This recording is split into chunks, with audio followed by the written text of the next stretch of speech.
Everyone, welcome back to my channel. So friends, ಈ video ಬಂದು ವರಮಹಾಲಕ್ಷ್ಮಿ ಹಬ್ಬ ಆಗಿದ್ದು ಮಾರನೇ ದಿನದ ವಿಡಿಯೋ. ಆ್ಯಕ್ಚುಲಿ ವಿಡಿಯೋನ ನಾನು ಒಂದು 15 ದಿನದ ಹಿಂದೆಯೇ ಹಾಕಬೇಕಿತ್ತು. ಅನಿವಾರ್ಯ ಕಾರಣಗಳಿಂದ ಈ ವಿಡಿಯೋವನ್ನು ಅಪ್ಲೋಡ್ ಮಾಡೋದಕ್ಕಾಗಲಿಲ್ಲ. ಸೊ ಹಬ್ಬ ಆದಮೇಲೆ ಮಾರನೇ ದಿನವೂ ಕೂಡ ತುಂಬಾ ಮುಖ್ಯ. ಯಾಕಂದರೆ ದೇವ್ರನ್ನ ನಾವು ಯಾವ ರೀತಿ ವಿಸರ್ಜನೆ ಮಾಡಬೇಕು ಅನ್ನೋದು ತುಂಬಾ ಮುಖ್ಯ. ಸೊ ಆ್ಯಕ್ಚುಲಿ ಏನಪ್ಪ ಅಂದರೆ ಈ ಬಾರಿ ಹುಣ್ಣಿಮೆ ಬಂದಿದೆ. ಏನಪ್ಪ ಅಂದರೆ ಶುಕ್ರವಾರ ದಿನ ಮಧ್ಯಾಹ್ನನೇ ಹುಣ್ಣಿಮೆ ಶುರುವಾಗಿರೋದ್ರಿಂದ ಎಲ್ಲರೂ ಕೂಡ ಅಂದರೆ ಒಂದು 90% ಜನ ವರಮಹಾಲಕ್ಷ್ಮಿ ಹಬ್ಬ ಮಾಡೋರು ಶನಿವಾರ ದೇವ್ರನ್ನ ತೆಗಿಲಿಲ್ಲ, ಭಾನುವಾರ ತೆಗೆದ್ರು. ಸೊ ಪ್ರೊಸೀಜರ್ ಪ್ರಕಾರ ಏನಪ್ಪ ಅಂತಂದರೆ ಮಧ್ಯಾಹ್ನದಿಂದ ಕೃಷ್ಣ ಪಕ್ಷ ಶುರುವಾಗ್ಬಿಡುತ್ತೆ. ಹಾಗಾಗಿ ಮಧ್ಯಾಹ್ನದ ಮೇಲೆ ಕೃಷ್ಣ ಪಕ್ಷ ಶುರುವಾಗಿದ ಮೇಲೆ ಅಂದರೆ ಭಾನುವಾರನೂ ಕೂಡ ಕೃಷ್ಣ ಪಕ್ಷ ಇರೋದ್ರಿಂದ ಆ ಟೈಮಲ್ಲಿ ನಾವು ಲಕ್ಷ್ಮಿ ವಿಸರ್ಜನೆ ಮಾಡಬಾರ್ದು ಅನ್ನೋದು ಒಂದು ನಿಯಮ ಇದೆ.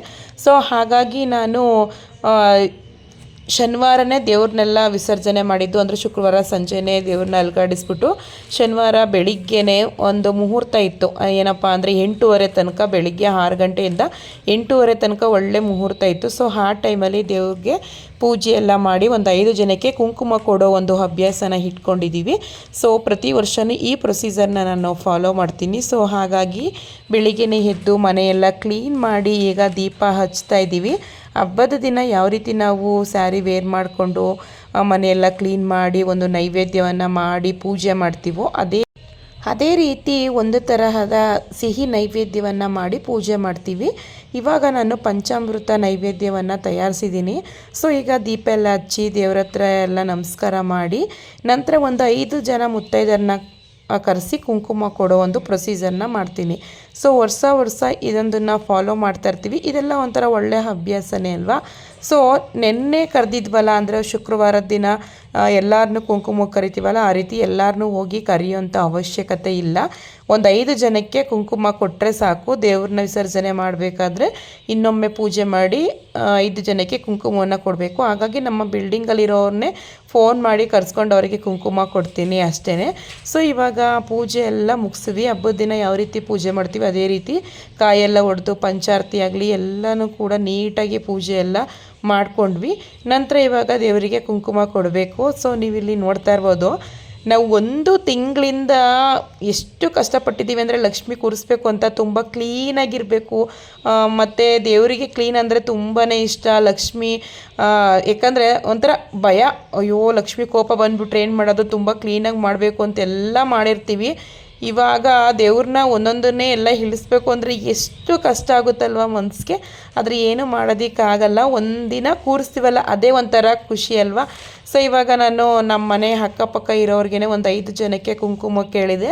ಸೊ ಇವಾಗ ಎಲ್ಲರೂ ಬರ್ತಾ ಇದ್ದಾರೆ. ಅವ್ರಿಗೆಲ್ಲ ಕುಂಕುಮ ಕೊಟ್ಟು ನಂತರ ಎಲ್ಲನೂ ಕೂಡ ತೆಗೆದು ಇವತ್ತೇನೆ ಅಂದರೆ ಮಧ್ಯಾಹ್ನದಷ್ಟರಲ್ಲಿ ನಾವು ಕಳಸದ ಕಾಯಿ ಇರುತ್ತಲ್ವ ಆ ಕಾಯಿ ಮತ್ತು ಮಡ್ಲಕ್ಕಿ ಅಂತ ಇಟ್ಟಿರ್ತೀವಿ ಪಕ್ಕದಲ್ಲಿ ಒಂದು ತಟ್ಟೆಯಲ್ಲಿ. ಬ್ಲೌಸ್ ಪೀಸು ಕಾಯಿ ಎಲ್ಲ ಇಟ್ಟಿರ್ತೀವಲ್ವ, ಒಬ್ಬೊಬ್ಬರು ಮನೆಗೆ ಯೂಸ್ ಮಾಡ್ಕೋತಾರಂತೆ. ಬಟ್ ನಾನು ಈ ಹಬ್ಬನ ಶುರು ಮಾಡಿದಾಗ್ಲಿಂದನೂ ಕೂಡ ನಾನು ಯೂಸ್ ಮಾಡ್ಕೊಳ್ಳಲ್ಲ. ಲಕ್ಷ್ಮೀ ದೇವಸ್ಥಾನಕ್ಕೆ ತಗೊಂಡೋಗಿ ದೇವರಿಗೇ ನಾನು ಅರ್ಪಿಸುವಂಥ ಒಂದು ಅಭ್ಯಾಸನ ಇಟ್ಕೊಂಡಿದ್ದೀನಿ. ಹಾಗಾಗಿ ನಾನು ಇವತ್ತೇನೆ ಆ ಕೆಲಸ ಎಲ್ಲ ಮಾಡಬೇಕು. ಯಾಕಂದರೆ ದೇವ್ರು ಕೂರಿಸೋದು ಅಂದರೆ ತುಂಬಾ ಸೂಕ್ಷ್ಮ, ಅಷ್ಟು ಸುಲಭ ಅಲ್ಲ. ನಾವು ಎಷ್ಟು ಸ್ವಚ್ಛವಾಗಿ ಮಾಡ್ತೀವೋ ಅಷ್ಟು ದೇವ್ರು ಚೆನ್ನಾಗಿ ಹೊಲಿತಾರೆ ಅನ್ನೋದು ಒಂದು ನನ್ನ ನಂಬಿಕೆ. ಸೊ ಹಾಗಾಗಿ ಯಾಕಂದರೆ ನಾವು ಏನು ಪೂಜೆಯನ್ನು ಮಾಡ್ಕೋತೀವಿ, ದೇವರಿಗೆ ಏನನ್ನು ಅರ್ಪಿಸಬೇಕು ಅನ್ಕೋತೀವಿ, ಆಗಾಗ ನಡೆದುಬಿಟ್ರೆ ಒಳ್ಳೇದಲ್ವ ಆಗಿಂದಾಗ್ಲೇ. ಸೊ ಹಾಗಾಗಿ ಶನಿವಾರ ನಮ್ಮೂರಲ್ಲಿ ಅಂದರೆ ಗುಂಜಲಕ್ಷ್ಮೀ ನರಸಿಂಹಸ್ವಾಮಿ ದೇವಸ್ಥಾನದಲ್ಲಿ ಗರುಡ ದೇವನ ಜಯಂತ್ಯೋತ್ಸವ ಇತ್ತು. ಸೊ ಇವತ್ತು ಒಳ್ಳೆ ದಿನ, ಹುಣ್ಣಿಮೆ ಬೇರೆ ಆಗಿರೋದ್ರಿಂದ ನಾನು ದೇವರೆಲ್ಲ ತೆಗೆದು ಅಲ್ಲಿನ ಹೂವೆಲ್ಲ ತೆಗೆದು ನದಿಗೆ ಎಸ್ಬಿಟ್ಟು ನಂತರ ಇವಾಗ ನಾನು ಮಡ್ಲಕ್ಕಿ ಇಟ್ಟಿದ್ನಲ್ಲ ದೇವ್ರ ಪಕ್ಕ ಅದನ್ನೆಲ್ಲ ಲಕ್ಷ್ಮೀ ದೇವಸ್ಥಾನಕ್ಕೆ ಎಲ್ಲನೂ ಕೂಡ ಅರ್ಪಿಸ್ಬಿಡ್ತೀವಿ. ಕುಂಕುಮಾರ್ಚನೆ ಮಾಡಿ ದೇವರಿಗೆ ಮಾಡಿಸಿ ಮಡ್ಲಕ್ಕಿ ಎಲ್ಲ ತುಂಬಿದ್ರೆ ಏನೋ ಒಂಥರ ಕಂಫರ್ಟಬಲ್ ಫೀಲ್ ಆಗುತ್ತೆ. ಹೋನ ಮಾಡಿದಂಥ ಪೂಜೆ ಒಳ್ಳೇದಾಯಿತು ಅಂತ ಎಲ್ಲ ಅನಿಸುತ್ತಲ್ವ. ಸೊ ಹಾಗಾಗಿ ಈಗ ಎಲ್ಲನ ತೊಗೊಂಡೀಗ ರೆಡಿ ಮಾಡ್ತಾ ಇದ್ದೀನಿ. ನಮ್ಮ ಮಕ್ಕಳು ಕೂಡ ಶನಿವಾರ ಅಲ್ವ ಮಧ್ಯಾಹ್ನನೇ ಬಂದರು. ಅವ್ರು ಬಂದಿದ್ದಕ್ಕೂ ಕೂಡ ಒಳ್ಳೇದಾಯಿತು. 1 ಗಂಟೆ ಒಳಗಡೆ ಲಕ್ಷ್ಮೀ ದೇವಸ್ಥಾನಕ್ಕೆ ಇದನ್ನೆಲ್ಲನೂ ಅರ್ಪಿಸಬೇಕು ಅನ್ನೋದು ಇತ್ತು. ಸೊ ಹಾಗಾಗಿ ಈಗ ಎಲ್ಲನೂ ಕೂಡ ದೇವರಿಗೆ ಇಡ್ತಾ ಇದ್ದೀನಿ. ಪೂಜೆನೂ ಮಾಡಿಸಿ ಮತ್ತು ಕಳಸದ ಕಾಯಿ ಇರುತ್ತಲ್ಲ, ಕಳಸದ ಕಾಯಿನೂ ಅಷ್ಟೇ ಲಕ್ಷ್ಮೀ ದೇವಸ್ಥಾನದಲ್ಲೇ ನಾನು ಪೂಜೆ ಮಾಡಿಸಿ ಆ ಕಾಯಲ್ಲಿ ಏನಾದರೂ ಸಿಹಿ ನೈವೇದ್ಯವನ್ನು ಮಾಡಿ ದೇವರಿಗೆ ಇಡಬೇಕು. ಒಬ್ಬೊಬ್ಬರು ಒಂದೊಂದು ವಾರ ಇಡ್ತಾರೆ, ಆದರೆ ನಾನು ಒಂದು ವಾರ ಇಡೋದಕ್ಕೆಲ್ಲ ಹೋಗಲ್ಲ. ಇವತ್ತು ಹಬ್ಬ ಆಯಿತು ಅಂದರೆ ನಾಳೆನೇ ಕಾಯೆಲ್ಲ ಒಡಿಸಿ ಪೂಜೆ ಮಾಡಿಸ್ತೀನಿ. ಮೊದಲಿಂದನೂ ನಾವು ಯಾವ ರೀತಿ ಪ್ರೊಸೀಜರ್ನ ಫಾಲೋ ಮಾಡ್ಕೊಂಡು ಬಂದಿರ್ತೀವಿ ಅದೇ ರೀತಿ ಮಾಡಿದ್ರಲ್ವ ಒಳ್ಳೆಯದು. ಸೊ ಹಾಗಾಗಿ ಲಕ್ಷ್ಮೀ ಹಬ್ಬದ ಮಾರನೇ ದಿನದ ವಿಡಿಯೋ ಮುಗೀತು. ನೆಕ್ಸ್ಟ್ ಒಂದು ಸಣ್ಣ ವಿಡಿಯೋ ನೀವು ಇಲ್ಲಿ ಅಬ್ಸರ್ವ್ ಮಾಡ್ತಾ ಇರ್ಬೋದು. ಒಂದು ಟೊಮೆಟೊ ಬಗ್ಗೆ ಹೇಳಬೇಕು ಅಂತ ನಾನು ಆಲ್ರೆಡಿ ತಮ್ಮೈಲಲ್ಲೇ ಹೇಳಿದ್ದೀನಿ. ಏನಪ್ಪ ಅಂದರೆ ನೋಡೋದು ಎಷ್ಟು ಸುಂದರವಾಗಿ ಕಾಣಿಸ್ತಾ ಇದೆ ನೋಡಿ. ನಮ್ಮಲ್ಲಿ ಸಾಂಬಾರು ಉಪ್ಸಾರೆಲ್ಲ ಮಾಡಬೇಕಾದ್ರೆ ಉಂಡೆ ಟೊಮೊಟೊನೇ ತೊಳೆದು ಹಾಕ್ಬಿಡ್ತೀವಿ. ನಾವು ಮಾಡುವಂಥ ಕೆಲಸ ಇದೇನೆ. ಯಾಕಂದರೆ ಇವಾಗ ಎಲ್ಲ ತರಕಾರಿಗಳಲ್ಲಾಗಲಿ ಹಣ್ಣುಗಳಲ್ಲಾಗಲಿ ತುಂಬ ಕೆಮಿಕಲ್ ಮಿಕ್ಸ್ ಆಗಿಬಿಟ್ಟಿದೆ. ಹಾಗಾಗಿ ನಾವು ಮನೆಯವರ ಆರೋಗ್ಯ ದೃಷ್ಟಿಯಿಂದ ಇದನ್ನೆಲ್ಲ ನಾವು ಅಬ್ಸರ್ವ್ ಮಾಡಲೇಬೇಕು. ಹೊರಗಡೆ ತುಂಬ ಚೆನ್ನಾಗಿರುತ್ತೆ, ಒಳಗಡೆ ಕಟ್ ಮಾಡಿದ್ರೆ ಒಳಗಡೆ ಚೆನ್ನಾಗಿರುತ್ತೆ ಟೊಮೊಟೊ, ಅದರೊಳಗಡೆ ಹುಳುಗಳು ಹರಿತಾ ಇರುತ್ತೆ. ಇದನ್ನು ನಾನು ನಿಮಗೆ ಹೇಳಲೇಬೇಕು. ಯಾಕಂದರೆ ನಾವು ಅಡುಗೆ ಮಾಡ್ತೀವಿ, ಇದನ್ನೆಲ್ಲ ವೀಕ್ಷಣೆ ಮಾಡಿಲ್ಲ ಅಂದರೆ ಅನಾರೋಗ್ಯನ ನಾವೇ ತಂದ್ಕೊಂಡಂಗೆ ಅನಿಸುತ್ತೆ. ನೀವು ಇಲ್ಲಿ ನೋಡ್ತಾ ಇರ್ಬೋದು ನೋಡಿ, ವೈಟ್ ಹುಳ ಹರಿತೈತಲ್ವ. ದಯವಿಟ್ಟು ಎಲ್ಲರೂ ಅಡುಗೆ ಮಾಡಬೇಕಾದ್ರೆ ಟೊಮೊಟೊನ ನೀಟಾಗಿ ಕಟ್ ಮಾಡಿ ಬೆಳಕಲ್ಲಿಯ ತರಕಾರಿನ ನೋಡಿ ಯೂಸ್ ಮಾಡಿ ಅಂತ ಕೇಳ್ಕೊತೀನಿ. ಸೊ ನಾನು ಯಾವಾಗಲೂ ಅಷ್ಟೇ ನಮ್ಮ ಅತ್ತೆ ಹೇಳ್ತಾ ಇರ್ತಾರೆ, ಅಡುಗೆ ಮಾಡಬೇಕಾದ್ರೆ ನೈಟ್ ಟೈಮ್ ಆಗಲಿ ನೀಟಾಗಿ ಬೆಳಕಲ್ಲಿ ಅಡುಗೆ ಮಾಡು, ಲೈಟ್ ಚೆನ್ನಾಗಿ ಉರಿಲಿ ಅಂತ ಹೇಳ್ತಾ ಇರ್ತಾರೆ. ಯಾಕಂದರೆ ನಾನು ಸಣ್ಣ ಬಲ್ಪ್ ಹಾಕೋಗ್ಬಿಡ್ತೀನಿ. ಅವ್ರು ಹೇಳ್ತಾ ಇರೋದು ಈ ದೃಷ್ಟಿಯಿಂದನೇ ಯಾವಾಗಲೂ ಅಂತ ಹೇಳ್ತಾ ಇರ್ತಾರೆ. ನಮ್ಮ ಅತ್ತೆ ಅಕಸ್ಮಾತ್ ಅಲ್ಲಿ ಬಿದ್ದುಬಿಟ್ರೆ ಏನು ಮಾಡ್ತೀಯಾ ಅಂತ ಹೇಳ್ತಾ ಇರ್ತಾರೆ.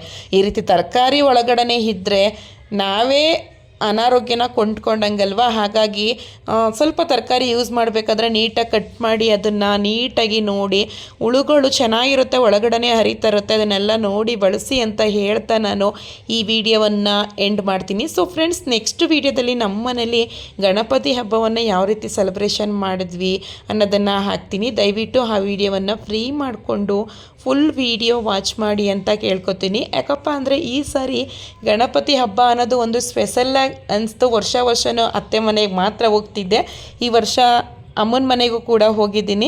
ಸೊ ಹಾಗಾಗಿ ಆ ವಿಡಿಯೋನು ಕೂಡ ಫ್ರೀ ಮಾಡಿಕೊಂಡು ನೋಡಿ ಅಂತ ಹೇಳ್ತಾ ನಾನು ಈ ವಿಡಿಯೋವನ್ನು ಎಂಡ್ ಮಾಡ್ತೀನಿ. ಸೊ ಫ್ರೆಂಡ್ಸ್, ನೆಕ್ಸ್ಟ್ ವಿಡಿಯೋದಲ್ಲಿ ಒಂದು ಒಳ್ಳೆ ವಿಷಯಗಳ ಮೂಲಕ ಬರ್ತೀನಿ ಅಂತ ಹೇಳ್ತಾ ನಾನು ಈ ವಿಡಿಯೋವನ್ನು ಎಂಡ್ ಮಾಡ್ತೀನಿ. ಇನ್ನೊಂದು ವಿಡಿಯೋ ಬಗ್ಗೆ ಹೇಳಲೇಬೇಕು. ಸೊ ನಾನು ಹೇಳೋದು ಮರ್ತೇ ಹೋಗಿತ್ತು, ಎಂಡ್ ಮಾಡ್ತೀನಿ ಅಂತ ಹೇಳಿದೆ. ಸಾರಿ. ನಮ್ಮ ನರಸೀಪುರದಲ್ಲಿ ಸಂಗಮ ಹೊಳೆ ಇದೆ, ಕಾವೇರಿ ಕಪಿಲ ಸ್ಫಟಿಕ ನದಿ ಇಲ್ಲೇ ಉದ್ಭವವಾಗುವಂಥದ್ದು. ಕಾವೇರಿ ಕಪಿಲ ನದಿಯಿಂದ ಬರುವಂಥದ್ದು. ನೀವು ಇಲ್ಲಿ ನೋಡ್ತಾ ಇರ್ಬೋದು, ಕಪಿಲ ಮತ್ತು ಕಾವೇರಿ ನದಿ ಎರಡು ಕೂಡ ಒಂದಾಗಿದ್ರೂ ಕೂಡ ಎರಡು ನೀರು ಕೂಡ ಮಿಕ್ಸ್ ಆಗಿಲ್ಲ ನೋಡಿ. ಅದೇ ಬೇರೆ ಕಲರ್, ಈ ನದಿನೇ ಬೇರೆ ಕಲರ್ ಥರ ಕಾಣಿಸುತ್ತೆ. ಸೊ ಇದನ್ನು ನೋಡಿದ್ರೆ ಒಂಥರ ವಿಸ್ಮಯ ಆಗುತ್ತೆ. ಎರಡು ನೀರು, ಈಗ ನಾವು ಒಂದು ಬೇರೆ ಕಲರ್ ನೀರು ಇನ್ನೊಂದು ಕಲರ್ ನೀರನ್ನ ತಂದು ಒಂದು ಬಕೆಟಲ್ಲಿ ಮಿಕ್ಸ್ ಮಾಡಿದಾಗ ಮಿಕ್ಸ್ ಆಗುತ್ತೆ. ಬಟ್ ಇಲ್ಲಿ ನದಿಗಳಲ್ಲಿ ಎಷ್ಟು ಖುಷಿಯಾಗುತ್ತೆ ಅಂದರೆ ಕಾವೇರಿ ಮತ್ತು ಕಪಿಲ ಅದು ಎರಡು ನೀರು ಮಿಕ್ಸ್ ಆಗಿಲ್ಲ, ಬೇರೆ ಬೇರೆನೇ ಹರಿತೈತೆ. ಇದೊಂದು ನಾನು ವಿಡಿಯೋ ಮೂಲಕ ತೋರಿಸ್ಬೇಕು ಅಂತ ಅನಿಸ್ತು. ಸೊ ಹಾಗಾಗಿ ವಿಡಿಯೋ ಮೂಲಕ ತೋರಿಸಿದ್ದೀನಿ. ಸೊ ಫ್ರೆಂಡ್ಸ್, ಈಗ ನಾನು ಈ ವಿಡಿಯೋನ ಎಂಡ್ ಮಾಡ್ತೀನಿ. ಓಕೆ ಫ್ರೆಂಡ್ಸ್, ಬಾಯ್.